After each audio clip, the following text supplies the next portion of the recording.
Hey everybody, it's Nick from Hotspawn, and I am joined by my final Canadian of the event.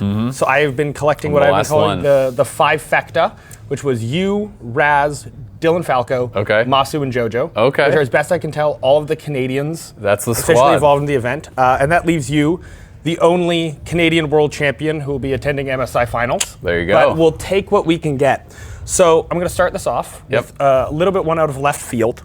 But I know it'll hit because I listened to the dive. So the LPL English team has been doing these joking trolley problems with the Chinese players. You might have seen some clips and stuff. I'm going to present you with the trolley problem. So you're at the switch, and on one side, where the train is already going, there are 30 men plus Anto Krieger trying to raid the power station at Spellhouse. Or you can throw the switch, but then the train's coming towards you and your ISB informant. What you doing? Do you throw the switch? Do you let Anto Krieger and 30 men die? I don't know who Anto Krieger is, so. That's the guy who Luthen throws under the bus in Andor. Him and Saw have the argument about it. So I'm putting you in that situation. You can warn Krieger, but then the ISB's onto you, or you let the train go through. I'll take my chances with the ISB. You know, Okay. we'll save them, All right. I like it. Okay, perfect. That was completely unrelated. I just figured that would be fun. So I've been having this conversation with Raz about it's been 8 years since LOL Esports came to Canada. I was here last time, opposite side of the arena. I remember the whole call. And so I've been asking this question. You and Raz will make me feel a lot less old than when I asked Jojo and Masu this, which is flashback to 2018. Obviously, you were here. What would 2018 you say about the journey, or 2017 you say about the 8-year journey you've been on to here, if you could glimpse where you're at from 2017 finals? It's a good question. I mean, it's interesting. I think honestly, I can look back and say that I'm proud of how hard I've worked to get where I am today.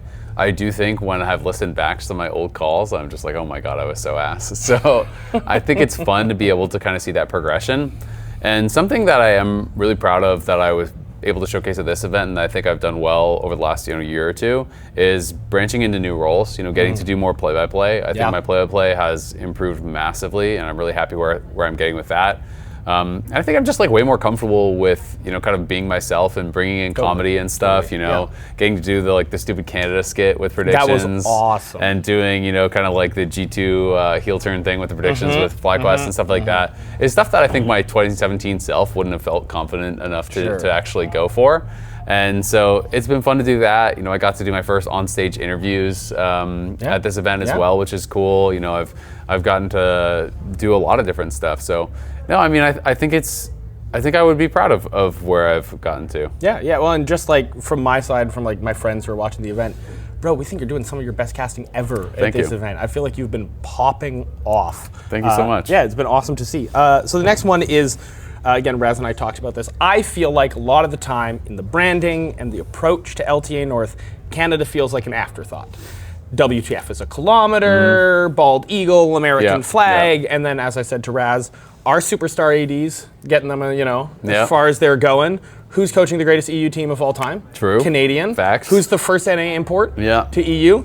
Canadian. Facts. And so Raz and I bonded over, as soon as I see that Canadian flag next to a player's profile, I'm hauling for them. As soon as I found out that Scheiden was Canadian, I'm like, oh, this is my guy. What do you feel about an attachment to Canadian players and just what it means to sort of have that shared experience, especially when they come into the league and they're like a rookie, like Sniper was, like Scheiden was?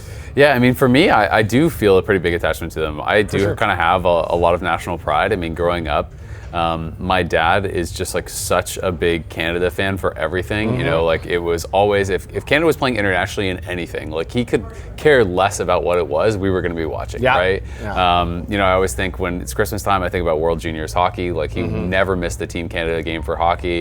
So, I think about a lot of the Canadian heroes as people that I've seen growing up, being able to represent their country, being able to be something that you kind of aspired to, whether it was, Sidney Crosby scoring, a game winner against America, or whether it was my dad was here for that. My dad was a huge Donovan Bailey fan when I was a little kid and stuff, the Canadian sprinter. Simon Whitfield was a Canadian triathlete who won gold medal, and he actually went to the school that I went to when I was a little kid. And so when I was really, really little, I can't remember, but I was, 6, 7, whatever I was, and he won, and he came and visited our school and stuff. And so I have a lot of pride in Canada, and so for me to see players representing Canada well, it does really excite me, right? And I do kind of feel that connection. And I agree with you that, you know, when people say North America, especially outside of North America, what they really mean is the U.S. US, right? Yeah. And so I really did want to kind of like represent and fly the flag coming into this event. You know, even when I was doing play-by-play and stuff, when I was casting, you know, JoJo, when I'm casting Canadian players, I want to be able to kind of give that connection. Yeah. And I think it's special for Canadian fans as well, because I've heard it from so many fans while I've been here. You know, people just saying like they're happy to feel like they're represented on the broadcast because they're, you know, like I am proudly Canadian. I talk about being Canadian. I talk about my experiences. So it really means a lot to me, and hopefully it means a lot to the players as well. Yeah. I do think it's such a special opportunity to be able to, you know, be at home and be in Canada and have all these Canadian fans here and have the crowd cheering for you. I think it's a really, really special thing. And I think maybe when you're really young, like some of the pros are, it's harder to kind of have the perspective. Yeah. But definitely looking back for me, it's like my favorite esports event of all time feels more meaningful to me than even winning a world championship was when we did the event in Toronto, because that was the first event in esports that my parents were actually close enough that they could come to, and my friends, my family were there, and that was so meaningful to me. And it was also, you know, like, I know it's not the Air Canada Centre now, but I always will think of it as the Air Canada Centre. I guess it's like Rogers or whatever it is now. I don't know, bro. I don't pay attention to Toronto stuff. There you go. But, you know, as a kid, we had gone to like Raptors games and stuff, right? And it was like, I had watched games in that stadium. I was casting in that stadium, surrounded by friends and family. And so to me, it's like impossible to beat that. And I will always have a lot of Canadian pride. And yeah, I have a lot of pride in the fact that we have some of the best players in the world, right? I do think, you know, Masu has been absolutely stellar. JoJo being able to go to EU and win a title and there like so quickly. Gapping Knight in a couple games. Yeah, his laning phase was amazing. There's that Azir play where he like steps back to get Knight to take 2 steps forward and then flashes in on top of him.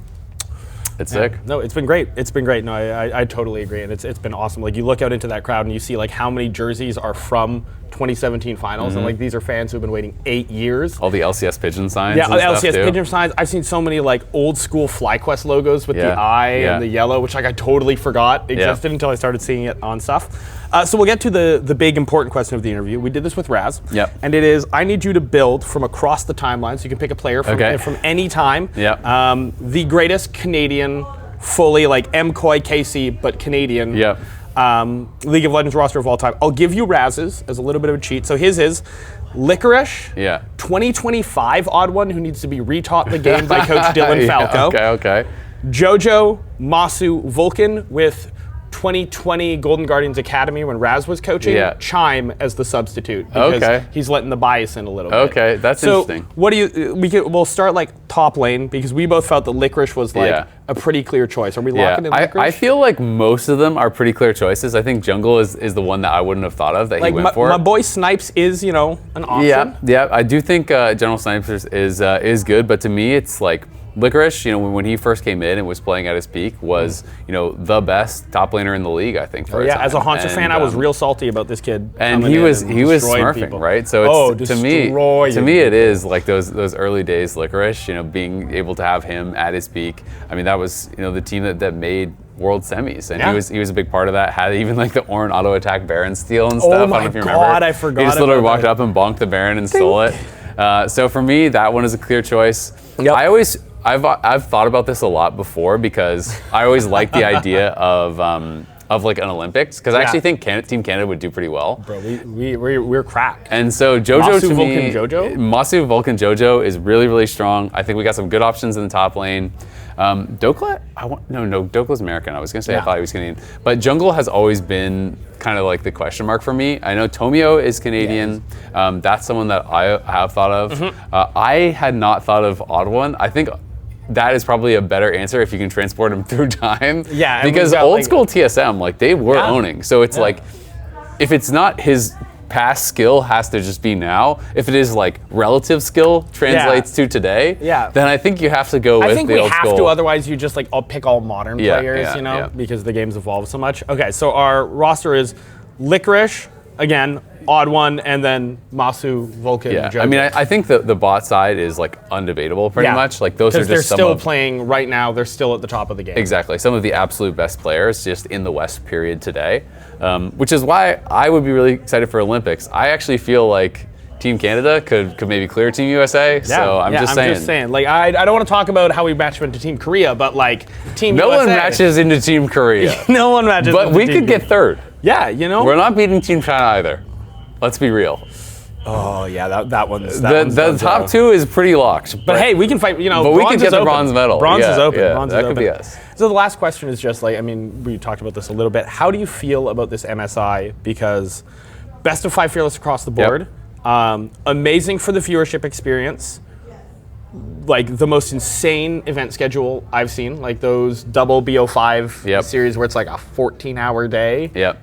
Are crazy. But we're seeing like some of the best, like most exciting League of Legends. You go into that Silver Scrapes and like just like wondering what people pick is so much fun. But yeah, how are you feeling? What do you think about the event? I mean, I love it. I'm definitely biased. It is in Canada, so that gives it a couple more points on the scoreboard. But I think it is. Are you biased if it's true? True facts. I will say I think it is like undebatably the most competitive format we've ever had. I think Brad said the same. Yeah. It absolutely clears any format we've ever had, not just for MSI but for Worlds as well. Double elimination, best of 5.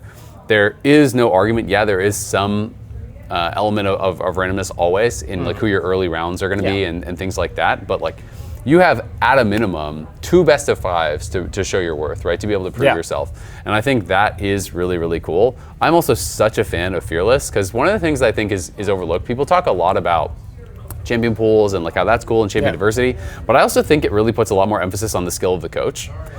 Because I do think one of the reasons, and I don't think enough people have really been talking about this, is people have talked about how the fact we've had so many game 5s, but a lot of them are one-sided. I think, honestly, a lot of it is because of huge draft gaps. Yeah. Because you get to game 5 and it is so complex to actually draft in a game 5 Fearless because you can't predict what champions are all going to be gone.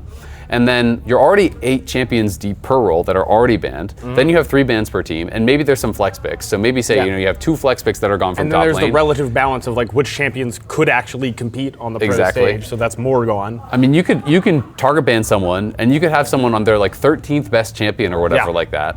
And then you have to not only think about comfort on champion for individuals, you have to think about the lane matchups. Then you have to think about building a cohesive composition and how your cohesive composition that you hopefully have built actually matches up into what they have built. So I think it's just so complicated. And as a result, I do think you're seeing more of a gap in game 5 drafts. So I think it's amazing. It is absolutely a grind though, I will say that.